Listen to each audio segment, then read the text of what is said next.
Era uma tarde nublada e fria quando Alice, uma jovem universitária com um fascínio peculiar por antiguidades, passeava pelo centro antigo da cidade. As ruas, com seus paralelepípedos úmidos e fachadas desgastadas pelo tempo, pareciam sair diretamente de um conto macabro. Era exatamente esse tipo de cenário que a atraía, e ela adorava explorar locais que a maioria das pessoas evitava. Por isso, não foi surpresa quando uma pequena placa, pendurada na porta de uma loja discreta com letreiros apagados, chamou sua atenção: antiguidades e objetos esquecidos. A porta rangeu ao abrir, e o aroma de madeira envelhecida e poeira encheu o ar. O local estava cheio de sombras, com móveis, quadros, baús e livros empilhados de forma desordenada. O dono da loja, um senhor de expressão misteriosa e olhos cansados, observava Alice enquanto ela andava entre os objetos, percorrendo lentamente as prateleiras abarrotadas. Seus dedos passaram por antigas caixinhas de música, globos rachados e relógios de bolso empoeirados. Mas foi ao alcançar o fundo da loja que algo diferente chamou sua atenção: um caderno antigo, com capa de couro desgastada e bordas rasgadas, repousava sobre uma mesinha de canto, quase como se esperasse por ela. Esse caderno sempre esteve aqui, Alice perguntou, quase em um sussurro. O dono do antiquário hesitou antes de responder. Ele parecia desconfortável, como se quisesse evitar o assunto, mas ao perceber a insistência nos olhos de Alice, ele suspirou. Apareceu um dia. Não sei como veio parar aqui, mas há algo de estranho nele. As pessoas que o folheiam geralmente ficam perturbadas, incomodadas. Talvez seja melhor você escolher outra coisa, menina, a advertência. Porém, só serviu para aumentar a curiosidade de Alice. Com as mãos trêmulas, ela pegou o caderno, sentindo o peso da capa de couro e o toque áspero do material envelhecido. Uma sensação incômoda percorreu seu corpo, mas, ao mesmo tempo, algo naquela presença antiga e desbotada a cativava, como se estivesse prestes a desvendar um segredo proibido. Sem mais perguntas, Alice decidiu comprá-lo, ignorando o olhar cauteloso do dono do antiquário. Em seu pequeno apartamento, Alice ficou horas contemplando o caderno antes de finalmente abrir a primeira página. As palavras, escritas à mão com uma caligrafia delicada mas perturbadoramente precisa, descreveram de forma vívida um crime brutal. O assassinato de uma mulher, esfaqueada múltiplas vezes em um beco escuro. O autor descrevia o ato com uma frieza desconcertante, quase como se estivesse registrando um experimento. Alice parou de ler e respirou fundo, sentindo um frio percorrer sua espinha. Aquilo parecia real demais. Ela fechou o caderno rapidamente, mas não conseguia afastar a curiosidade mórbida que surgia em sua mente. No dia seguinte, após uma noite de sono agitado, Alice abriu o caderno mais uma vez e continuou lendo.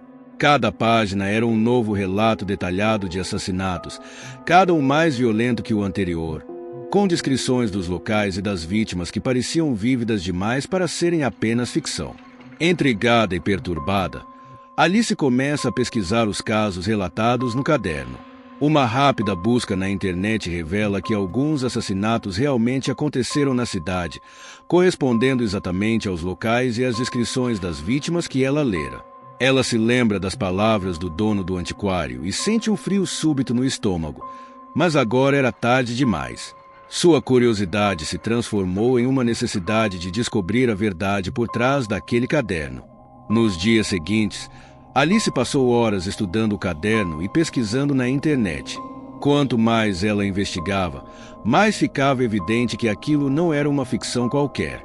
Os crimes que lia estavam registrados em artigos de jornais antigos, muitos deles ainda sem resolução. Com uma frieza perturbadora, o autor do caderno descrevia o momento de cada morte, a posição das vítimas e até mesmo os detalhes das vielas e locais dos assassinatos. Era como se ele estivesse documentando cada ação, passo a passo, com uma precisão que a fazia estremecer. Mas o que mais a intrigava era o nome, o açougueiro, assinado nas últimas páginas de cada relato. Alice nunca ouvirá falar desse apelido antes. Será que o autor era o próprio assassino? E por que esse caderno parecia tão antigo, embora estivesse intacto? O mistério a consumia. E ela se via presa em uma espécie de nevoeiro sombrio, cada vez mais obcecada em entender o que estava por trás daquelas palavras. As noites se tornaram momentos de ansiedade e medo. A cada nova leitura, Alice sentia que a atmosfera ao seu redor mudava, como se sombras estivessem sempre à espreita. Sons estranhos ecoavam pelo apartamento, e o clima frio e desconfortável parecia se intensificar. Na terceira noite após começar a ler o caderno, Alice acordou com um som de sussurros vindo do seu quarto. Ela pensou ter visto uma figura sombria, mas ao se aproximar, encontrou o quarto vazio. A sensação de que não estava sozinha a cada leitura era esmagadora. Desesperada, Alice decidiu que precisava se livrar do caderno. A presença sombria que ela sentia no apartamento se tornava cada vez mais opressora, e o olhar frio das descrições macabras parecia persegui-la onde quer que fosse. Em uma manhã chuvosa, ela levou o caderno até o quintal do prédio, onde tentou incendiá-lo. Mas, para seu espanto, as chamas não consumiram o papel. As páginas se mantiveram intactas, apenas levemente aquecidas. Em seguida, tentou rasgá-lo, mas as páginas, apesar de antigas, pareciam indestrutíveis. Cada tentativa parecia ser em vão, e Alice começou a sentir que o caderno estava, de alguma forma, vivo, vinculado a ela por algo maior. Essa sensação de impotência a levou a um surto de desespero. Sentiu que, quanto mais tentava se desfazer dele, mais a maldição parecia se enraizar em sua vida. No mesmo dia, ao tentar ignorar os efeitos perturbadores do caderno, Alice viu uma notícia local sobre um novo assassinato. Para seu horror, o crime parecia o retrato perfeito do último relato do caderno. O pânico tomou conta dela. Agora, tinha certeza de que o caderno não era apenas uma relíquia histórica, mas um artefato que, de alguma forma, estava causando, ou pelo menos prevendo, novos assassinatos. Determinada a acabar com o tormento, Alice recorreu a um especialista em ocultismo. Um homem de meia-idade chamado Bernardo, que era conhecido por lidar com artefatos amaldiçoados. Ao ver o caderno, Bernardo teve uma reação que misturava surpresa e cautela. Ele explicou que, se o caderno estava realmente atrelado aos crimes, era possível que estivesse impregnado de uma energia maligna residual, uma espécie de vínculo entre o autor e seus atos brutais. Bernardo sugeriu um ritual que poderia desvincular a alma do caderno, mas alertou Alice que o processo poderia ser perigoso, especialmente porque ela já havia despertado a energia contida no artefato ao lê-lo repetidamente. Ela precisaria encontrar o local de descanso da última vítima do açougueiro e realizar o ritual de exorcismo no mesmo local, uma tarefa que exigiria coragem e um enfrentamento com as forças espirituais ligadas ao caderno.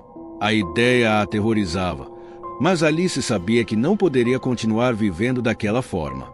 Cada segundo com o caderno aumentava a sensação de que algo sombrio estava prestes a acontecer. Seguindo as instruções de Bernardo, Alice se preparou para a noite do ritual. Ela reuniu os itens necessários, velas, ervas sagradas e um punhado de sal, e, com o caderno nas mãos, dirigiu-se ao local onde a última vítima do açougueiro fora encontrada, uma fábrica abandonada nos arredores da cidade. A noite estava gélida e silenciosa, e o local emanava uma atmosfera pesada. Ao começar o ritual, Alice ouviu um sussurro, seguido de um passo que parecia se aproximar. A temperatura ao seu redor despencou e, quando olhou ao redor, viu uma sombra familiar. Era o próprio espírito do açougueiro, uma figura indistinta, mas com um olhar intenso e assassino. O espírito tentava se aproximar, e a voz dele era um sussurro que dizia: "Ninguém sai, ninguém escapa do meu caderno." Alice lutava para manter a calma, seguindo as instruções de Bernardo. Mas o espírito se aproximava, cada vez mais ameaçador, e o ar se tornava denso, quase como se a fábrica estivesse se fechando sobre ela. Fez o possível para não perder o foco, enquanto recitava o cântico de libertação, tentando desatar a energia maligna que unia o espírito ao caderno. Quando o ritual estava prestes a terminar, o espírito do açougueiro deu um grito estridente, como se tivesse sido finalmente forçado a se separar do caderno. Um silêncio absoluto tomou conta da fábrica e Alice percebeu que o caderno, agora, estava sem vida. As páginas pareciam apagadas, como se todo o conteúdo tivesse sido drenado. Respirando aliviada, Alice enterrou o caderno no chão da fábrica e selou o local com as ervas que Bernardo havia recomendado. Sentia uma leveza que não experimentava há semanas. Pela primeira vez, teve a impressão de que estava livre daquela presença maligna. Mas a história não termina aí. Meses depois, um novo proprietário decidiu reformar a fábrica abandonada. Durante a obra, ele encontrou um caderno antigo enterrado no chão.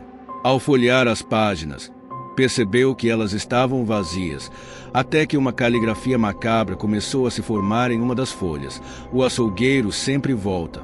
E assim, o caderno do açougueiro encontrou mais uma vez uma maneira de voltar ao mundo, pronto para perpetuar sua maldição e buscar novas vítimas.